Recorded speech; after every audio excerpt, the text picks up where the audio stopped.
Russia ఏంటంటే యుద్ధం ఆగుతుందని తెలిస్తే అందుకని వేలాది డ్రోన్లతో ఈ జెలెన్స్కీని వీక్ చేయాలి. ఆ ప్రజల యొక్క సైకలాజికల్గా వాళ్ళని డిప్రెషన్లో గెంటాలి. తర్వాత ఈ యుద్ధం జరిగే తీరు చూస్తే నాటో దేశాలు భయపడాలి.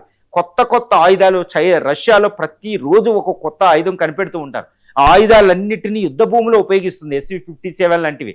ఇప్పుడు రష్యా ఆయుధాలకి డిమాండ్ ఎందుకు పెరిగిందంటే బ్యాటిల్ ఫీల్డ్లో అవి నిరూపించుకుంటున్నాయి. ఈ ఒరిష్నిక్ మిసైల్ ఎక్స్పోర్ట్ చేయదు. ఒరిష్నిక్ నుంచి తర్వాత కింజాలు ఈ యొక్క మిసైల్స్ అన్నింటిని అది చూపిస్తుంది. 5th జనరేషన్ ఫైటర్ యొక్క బలాలను చూపిస్తుంది. అది ఈ విధంగా రష్యా ఆయుధాలను ప్రయోగించుకుంటుంది.